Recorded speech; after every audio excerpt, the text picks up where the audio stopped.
Greetings, is Silly Kelly. Yeah, from Fanime. This is Friday night at FanimeCon 2019. Friday Friday, May 24th.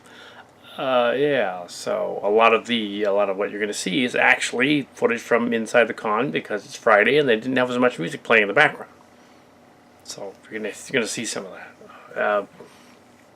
Wasn't as much of the Teddy Ruxpin character this time on the first day, actually, as it turns out, because instead of it being completely vacant of people and everything, there were security people around and other people around, and couldn't really have, like, the gag being that he's walking around on the ground on the convention floor and stuff. Couldn't do that. So, yeah. He's in it. Yeah. Tomorrow he'll be in it even more because I figured out a better way to hold him. It'll be Werewolf Fuzzy Face. He'll be in the costume as the Chewbacca character until that gets too hot, and then it'll be somebody else. Oh, yeah. So because it was pretty warm today, even with just this one layer in this shirt, pants. There was our the guy that used to be one of the Baycon people, and he was in the Baycon thing years ago. Turns out, he's the one that was commenting on the long blog stuff. He showed up at the beginning of the convention, beginning of the thing. He's mentioned in there. So there were panels and things like that going on, and I'm getting what's that? The con review thingy.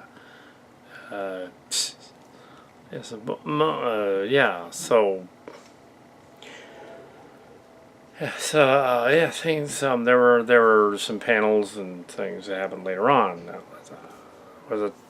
Lunch was at Taco Mama. It was okay. I added a little sauce on it, make it a little less bland. Otherwise, it was pretty bland.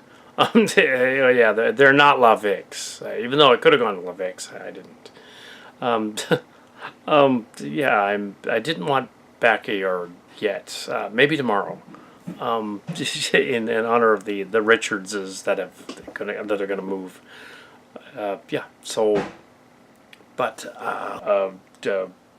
2 episodes of it. It was called Rascal Doesn't like something like Rascal Doesn't Like Bunny Senpai Girl or something, or doesn't enjoy Bunny Senpai Girl, something like that.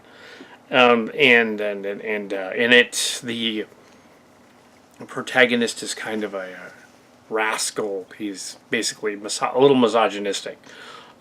And he's a young high schooler guy who apparently befriends this ex-starlet girl, kind of like a Cillian, who has, kind of like, and they don't know about that though.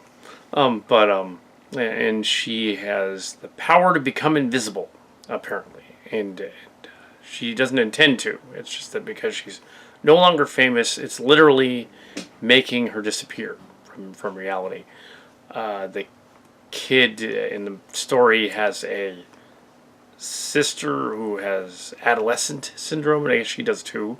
This weird syndrome they've made up, in which cyberbullying actually hurts her and the other guy. That like literally physically does scarring. Like somehow that works in that world. They're spiritually damaged by bullying, like without actually touching them. They're damaged by. A very strange idea. I guess she's sort of a ghost then, a spirit. They like that in Japan, I guess. She slowly disappears from everyone else's perspective, but not from his.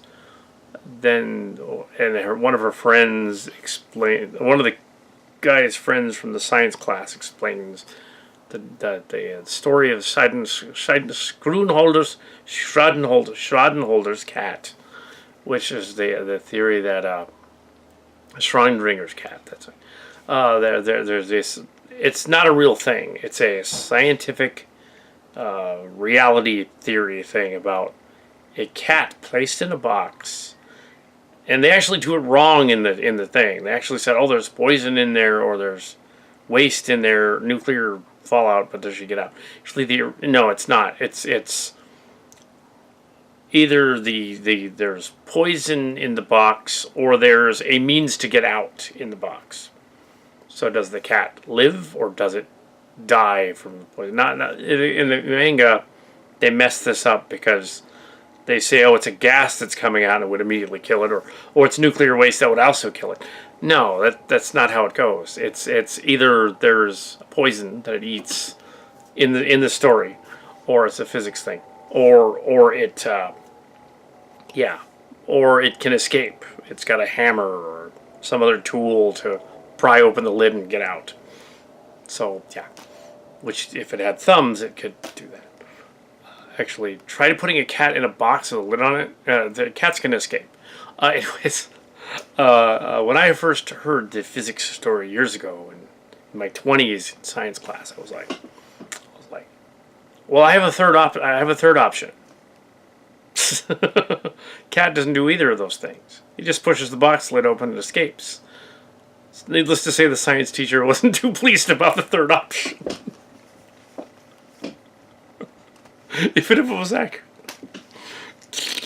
Clearly, Schradenholder did not actually have a cat.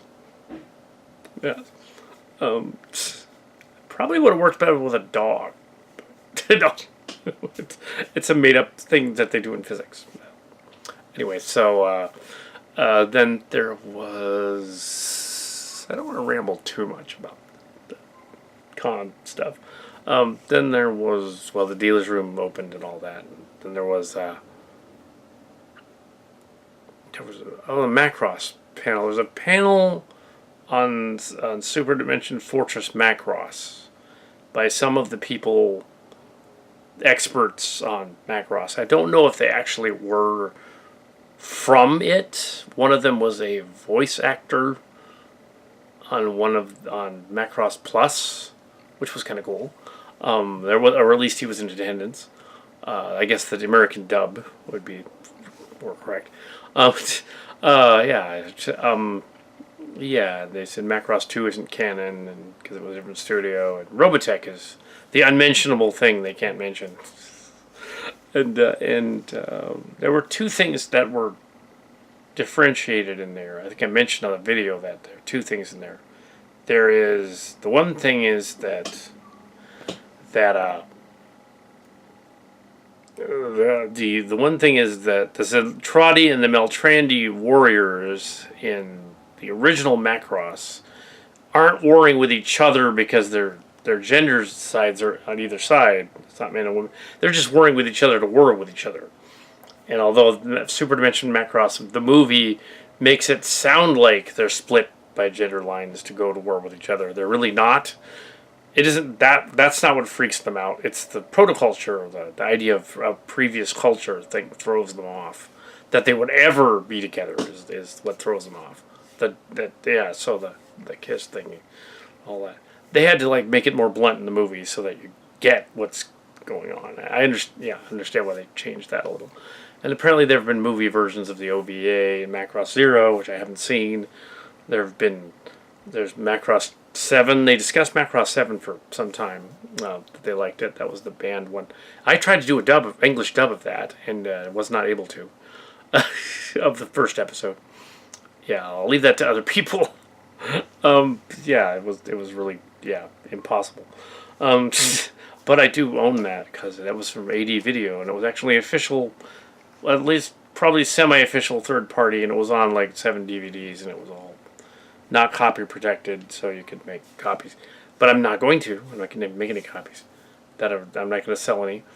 I couldn't have Macross Frontier, but it's a bootleg. It clearly is compressed. It was from years ago on eBay. And I can't get Macross Delta, which I pointed out to them afterward. I said, you can't get that here. You can't even... Yeah, you can watch it like online or something, but you can't buy it. So, yeah. Oh, yeah. Also, I was talking to the guy afterward, and he was all... It was all like... like they had the... the Japanese version of Space Climber Matsupita doesn't have Rick Hunter's Expeditionary Force, and yet the American Robotech, the Unmentionable as they called it, Unmentionable movie, they do.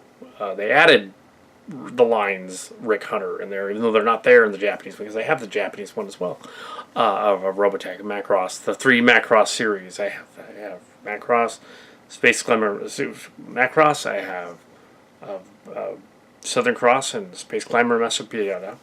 I have the 3 of those, and they're Japanese dubbed, or you can watch the English version. It's both. It's really cool. It's from 2005 or so. It's really neat. Yeah, it's the whole thing.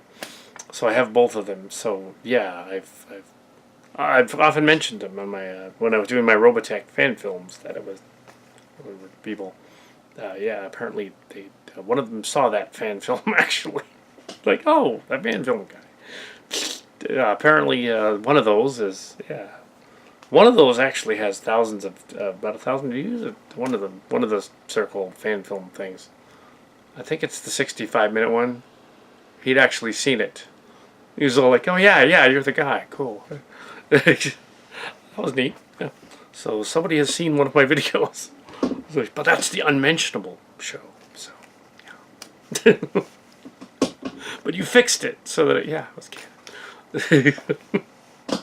But yeah, the next panel was anime and manga for parents. It was basically some old dude, and he was old compared to me, old dude, probably in his 60s. Maybe not that old, but he seemed old. He's going on about what manga anime is safe to watch for kids. I didn't know any of the newer ones, so I didn't know what he was talking about, so it was kind of a waste of time.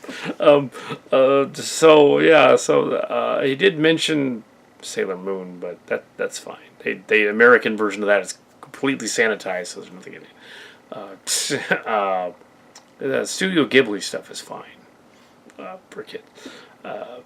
Ranma, not so much. The beginning of Ranma has a bath scene, which may make American audiences squeamish.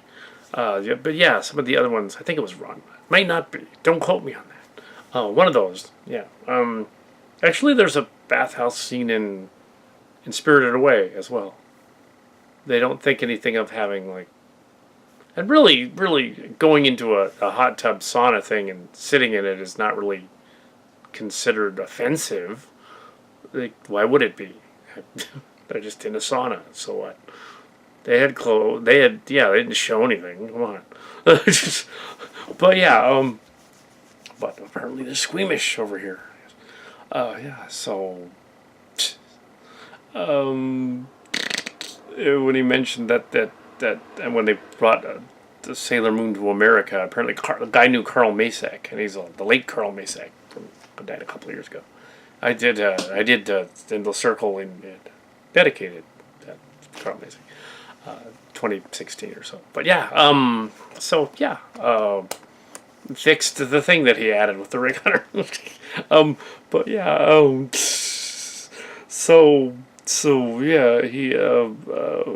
he did some other dubs that weren't very good, but Carl Macek said you can't dub Sailor Moon and rechange everything into English and have it be L.A. It's got to be just Japan. It's got to take place in Japan. You can't just change all the signage to L.A. It's stupid.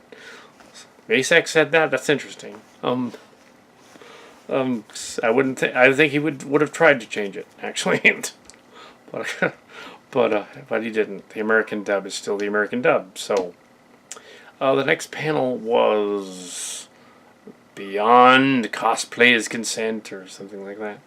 Something like that in the title. Might be a little off on that. After Cosplay's Consent, the sequel to the one from about 4 or 5 years ago. The sequel. So it had the two of the ladies, the costumers, the armor lady, and the one with the bustier thing. And it had one of the guys, but not the other guy. The other guy was new. And it had all the whole a third of the original cast, 2/3 of the original cast. Yep. But they had two guys and two girls. They did not go into this is going on a little long. Yeah, they go on. They did not go into that harassment is bad because that's a given. They did not go on to that sexual harassment for costumes is bad. They did not go into that. They this time they went into socially awkward convention goers and stuff like convention goers and other cosplayers, usually convention goers, who accidentally like grab your they want to like hold your stuff, your armor or whatever, but it's actually not very well built, so it falls apart and they damaged it. There was one guy that apparently grabbed one of the guy's Captain America shields and tried to throw it, even though it was like made out of like plastic or something, and it went. I would have wanted to see it explode. They should have filmed it. Apparently, it went. Yeah, so don't do that. That one lady was wearing a big elaborate Frozen thing with a giant shoulder pads on the end, and people kept rubbing past it, and pieces of the shoulder pad would fly off, and she'd go after it. It's kind of funny. But yeah, especially if you're in boxed into a convention. Yeah, basically, so the key points of that were personal space boundaries and things like that. Don't do that. Ask permission to take pictures. And what was interesting is that, it's all in the rules. They were saying about the boundaries of, they were even letting some cosplayers hug them. And I wouldn't even go that far. I'd be like, no. I'm playing a character, don't do that. I wouldn't want that. I would say no, that's too close. No, can't do that. Sorry. And then they said, don't be afraid to say no if you're a cosplayer who's like shy or whatever. Because you probably are. You're probably a little insecure wearing a costume to try to be a little different than the other people. Of course. So you might not say no, but your body language might say it. It's harder to read for some people. Some people can't read. Have difficulty reading body language. I have difficulty reading body language. But yeah, so also, they're all going to be awkward at a convention usually, and that's why they're there. So yeah, just be aware of your surroundings and boundaries and things. It's weird enough to be in downtown San Jose and where just down the block there's a homeless guy sleeping in a doorway or on a bench or something, or there's a messed up looking lady wigging out about something, or at the coffee shop or something, or a crazy person on a train, as I saw later on the way home. He yelled at the train and called it a bitch, and of course the conductor wouldn't let him on the train. But then I thought, I'm going to get off that train because the crazy guy might try to get back on. So there was another crazy guy. But back to the consent thing. Common sense. It was curious, though, that they mentioned one of the ladies was the one that was the busty lady. She did the busty. Well, she was wearing a bustier. Anyway, so she was wearing a something. I don't know what show it was. I think it was. Oh yeah, she said it was the Academy one. It was two of them were dressed up as my Academia season 2. That's this season. Yeah, that just passed. My Hero Academia characters. That's what they were. One of them was a Miyoshi character, and they were annoyed that he dressed as the wrong guy. So the guy's all, oh man, I could have done that. And they were annoyed. But yeah, what they pointed out as well is, you see these guys with the photography stuff. One of them's into photography. She's also a photographer, and just lets them take pictures and stuff. She's one of the famous people with pictures. One of the people has done the pictures with the fancy cameras and stuff. So the one with the bust, and she's all they have like a lot of those guys that are running around there, like pretending they're a professional photographer. They just bought an expensive camera and they're just trying to take pictures of girls. So be wary of them too. Yeah. And if they say, "Oh, I would like to do a shoot with you in private," it's like, hell no. Don't do it. Yeah, that's probably a good thing. Yeah. I wouldn't even give out information. What they did say though was that I wouldn't even give them the time of day. Anyway, so somebody could buy a fancy camera just to lure girls into his hotel room. Who knows what might happen? He might film a porno. It's possible. It could totally happen. Don't do that. Yeah. And you'll end up on Pornhub. Ex hamster or something. God. It could happen. She didn't say that. Yep, or you end up in a Rule 34 thing. She also mentioned that somebody asked about people that crop your pictures and make it look like crap and then post it on their website and your picture is completely different than what it was. And there's really nothing they can do legally about that because once somebody's taken a picture, that's their intellectual property. They've messed with it. I mean, as long as it's not like defamatory or something. I suppose if they took a picture of a regular nice costume shot and they then only zoomed in on the butt or the boobs or something, that would be horrible. Then you probably could legally say something. I would think. Say look, that picture didn't have that at all. Take that down. I didn't show you that part. What? But yeah. Also, some of them get butthurt if they're complaining about costumes and stuff. Costume and yeah, don't do that. Yeah, don't find out what their website is to complain at them about their costume being off, because they'll be critical of their own costume to begin with. Yeah. So anyway, so it was a lot more calm. It wasn't as woke, so to speak. It wasn't as SJW, so to speak, as the other one was. I think they should just own the SJW thing and say they are, and bring it back to those people that aren't SJW, and just say, look, we own it now. It's ours. You can't have it anymore. So we are warriors of social justice. For real, not just fake ones. But yes, the class-based consent was a movement, I guess, at many of the other conventions. I guess it was bigger in L.A. than here. But yeah, of course it was bigger in L.A. Everything's bigger in L.A. Anyway, I'm gonna put together the convention footage now. This is long, so Friday.